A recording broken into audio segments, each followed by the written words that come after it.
G Sudhakaran വിഷയത്തിൽ എന്താണ് party അനുഭവിച്ചുകൊണ്ടിരുന്നത് എന്നത് മാപ്രകൾക്ക് പതിയെ മനസ്സിലായി തുടങ്ങിയിട്ടുണ്ട്. ഇന്നിപ്പോ പ്രതികരണം എടുക്കാൻ വേണ്ടി മാടമ്പിയുടെ വീട്ടിൽ ചെന്നു.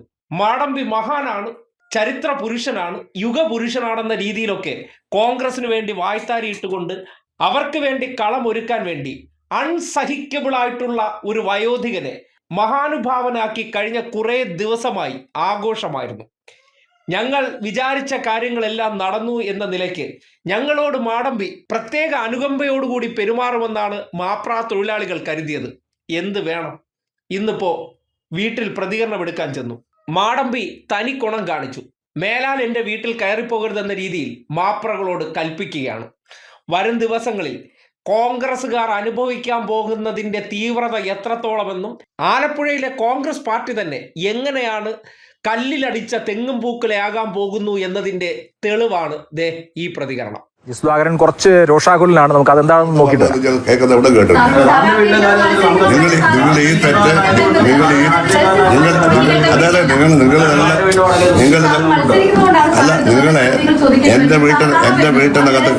എന്റെ വീട്ടിനകത്ത് കയറണമെങ്കിൽ എന്റെ അനുവാദം വേണം. ഇന്നിപ്പോ കയറാം, എനിക്ക് പറയാനുണ്ട്. മുമ്പ് ഞാൻ പറഞ്ഞു, നിങ്ങൾ ഒറ്റയ്ക്കാണ് വന്നത്, ഒറ്റയാളില്ല പറയും, ആരും അറിഞ്ഞല്ല. അല്ല അല്ല പറഞ്ഞു, നിങ്ങളുടെ റിപ്പോർട്ടർമാർക്ക് സർവ്വസ്വാതന്ത്ര്യമൊന്നുമില്ല. നിങ്ങളെ എന്റെ വീട്ടിൽ എന്റെ അനുവാദമില്ലാതെ വന്ന് ഞങ്ങൾ ആരോടെങ്കിലും സംസാരിക്കുമ്പോൾ ഇവിടെ വന്നത് കേൾക്കാൻ പാടില്ല. എന്റെ വീട്ടിൽ വരാൻ പാടില്ല എന്ന് അനുവാദമില്ല.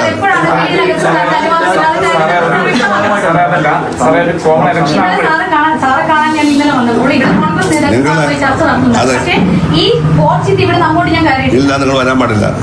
നിങ്ങൾ ഇവിടെ നിങ്ങൾ ഇനി ഇവിടെ വരുമല്ലോ, അങ്ങനെ വരുമല്ലേ, ഇനിയും വരുമല്ലേ? അല്ലല്ല, നിങ്ങൾ ഒരാൾ സംസാരിക്കും. ജി സുധാകരൻ ആയതുകൊണ്ടാണല്ലോ ഞാനിപ്പോ സംസാരിച്ചത്. എനിക്ക് സംസാരിക്കാനുള്ള സമയത്ത് ചൂടാവുന്ന നിങ്ങളാണ്.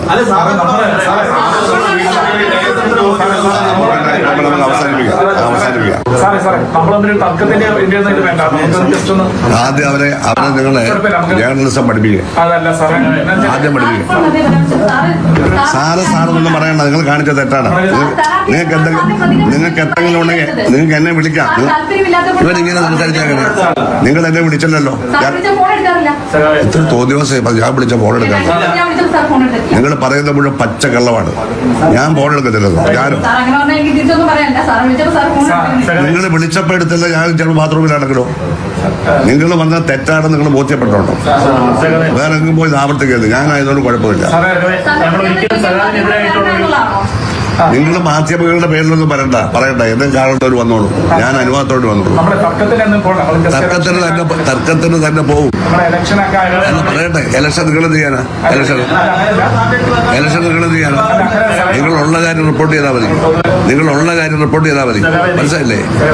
നിങ്ങളിവിടെ അജണ്ടയായിട്ട് വന്ന 2-3 പേരുണ്ട്. അല്ല, ആയിക്കോട്ടെ, അജണ്ട ആയിക്കോട്ടെ. ഉണ്ടായാലും ഒന്നുമില്ല. ഇതൊക്കെ ഞങ്ങളുടെ രാഷ്ട്രീയമാണ്. അവർ പറയുന്നത് രാഷ്ട്രീയമാണ്. മനസ്സിലായില്ലേ? എല്ലാത്തിനും നമ്മളൊരു പ്രോപ്പറേറ്റ്, ആ പ്രോപ്പറേറ്റ് പാലിച്ച യാതൊരു കുഴപ്പമില്ല. ഒരു കുഴപ്പമില്ല. ഒറ്റയ്ക്ക് വന്നു. എന്താ 10 പേരുമായിട്ടാണെങ്കിൽ എനിക്ക് മനസ്സിലാവും. നിങ്ങൾ സംസാരിക്കണ്ട. നിങ്ങളെ പറ്റിയാണ് ആക്ഷേപം. ഞാൻ നിങ്ങളുടെ ഏഷ്യാനെറ്റ് വേണമെങ്കിൽ പരാതി ഞാൻ അയക്കുന്നില്ല. എനിക്ക് എന്റെ ആവശ്യമില്ല. നിങ്ങളുടെ തൊഴിൽ കളയാൻ എടുക്കുന്നത്. നിങ്ങൾക്ക് ഞാൻ ഏറ്റവും കൂടുതൽ അല്ലല്ല, നിങ്ങൾ പിന്നെയും ന്യായീകരിക്കുകയാണ്. നിങ്ങൾ ഒറ്റയ്ക്കാണ് വന്നത്. നിങ്ങൾ ഒറ്റയ്ക്ക് വരാൻ പാടില്ല. ഒറ്റയ്ക്ക് നിങ്ങൾക്ക് വരേണ്ട കാര്യമില്ല. നിങ്ങൾക്ക് എന്നോട് സംസാരിക്കണമെന്നുണ്ടെങ്കിൽ നിങ്ങൾക്ക് എന്നോട് ഫോൺ വിളിച്ച് പറയാം. അല്ല, ഇവിടെ വന്ന് ബെല്ലടിക്കാം. തൊഴിലിന്റെ ഭാഗമല്ല, അഹങ്കാരത്തിന്റെ ഭാഗം. തൊഴിലിന്റെ ഭാഗമല്ല. നിങ്ങളുടെ വീട്ടിൽ നിങ്ങൾ ഇഷ്ടപ്പെട്ടു. രാഷ്ട്രീയ നേതാവിന്റെ എപ്പോഴും ഇല്ല. അല്ല, എല്ലാം ആലോചിച്ചാൽ മനസ്സിലായി. 2-3 പേര് ആലോചിച്ച് പറഞ്ഞു. ഇത് വെറുതെയാണ്. എന്റെ പ്രതികരണം അവർ ചോദിച്ചില്ല. അവരതിനല്ല വന്നത്. മനസ്സിലായോ? കേരളം മുഴുവൻ ശ്രദ്ധിക്കുന്ന ഒരു മണ്ഡലമാണ് പലപ്പോഴും. അവിടെ താങ്കൾ മത്സരിക്കുകയാണ്. അപ്പോൾ നമുക്ക് സ്വാഭാവികമായിട്ടും സഖാവിന്റെ പ്രതികരണം. നിങ്ങൾ പറയുന്നത് ഞാൻ തന്നില്ല. ഇവിടെ പത്രസമ്മേളനം 1.5 മണിക്കൂർ പിന്നെ എന്തിനാ ഇത് പറയുന്നേ? Why should you talk? ഞാൻ തന്നില്ല 1.25 മണിക്കൂർ. എന്നോടാണോ നിങ്ങൾ സംസാരിക്കുന്നത്? നിങ്ങൾ ഒറ്റയ്ക്ക് ഒളിച്ചും നിന്ന് കേൾക്കുന്ന രീതി തെറ്റാണെന്നാണ് പറഞ്ഞത്. അങ്ങനെ ഒളിച്ചു കയറ്റാലും വേറെ കാര്യമൊന്നും അല്ല കേൾക്കുന്നത്, വേറെ കാര്യമൊന്നുമല്ല. എന്നാലും ഇത് പാടില്ല. നിങ്ങൾ എല്ലാവരും കൂടെ പ്രൊപ്പറേറ്റീവ് പാലിക്കണം.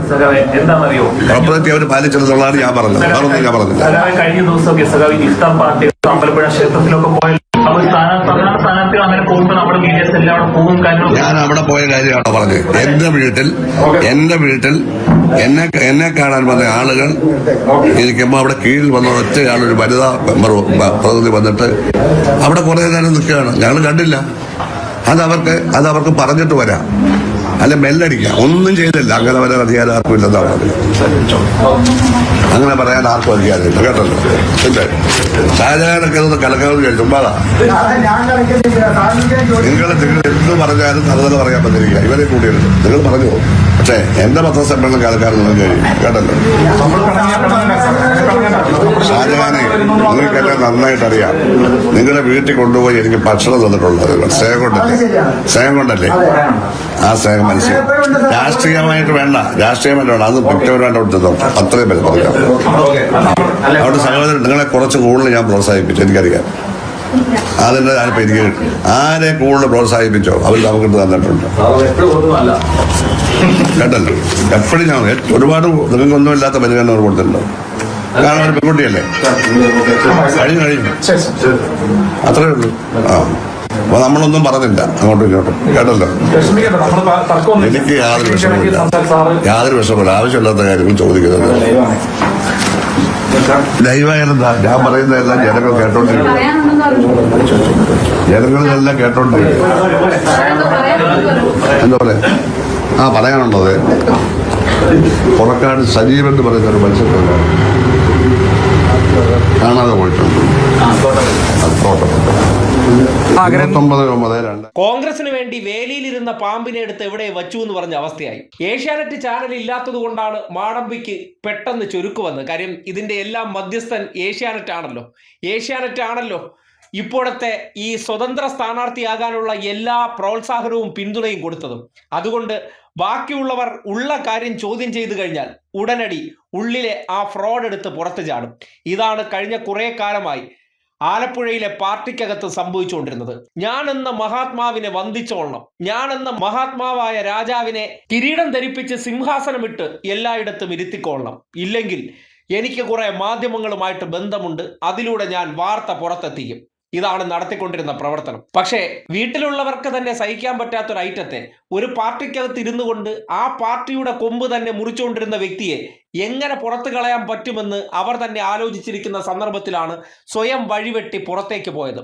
ഞാനെന്ന മഹാത്മാവിനെ കണ്ടാൽ ആലപ്പുഴക്കാരെല്ലാം എണീറ്റ് നിന്ന് തൊഴുതെടുത്ത് എന്നെ തോളിലേറ്റുമെന്നാണ് കരുതുന്നത്.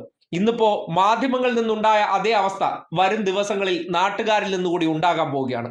അതോടുകൂടി സ്വയം ധരിച്ചിരിക്കുന്ന മഹാരാജാവായിട്ടുള്ള സുധാകരന്റെ പതനം കൂടി ആ തിരഞ്ഞെടുപ്പ് ഡേറ്റ് കഴിയുമ്പോൾ ഒപ്പം കഴിഞ്ഞങ്ങ് പോകും. കാര്യം ഇപ്പൊ തന്നെ നാട്ടിലൂടെ ജനങ്ങൾ കാണുമ്പോൾ ഇങ്ങനെ ഒരാളെടുത്ത് ഒരാവശ്യം പറഞ്ഞു ചെന്നാൽ എന്തായിരിക്കും അവസ്ഥയെന്ന് ചിന്തിച്ചു തുടങ്ങിയിട്ടുണ്ടാകും.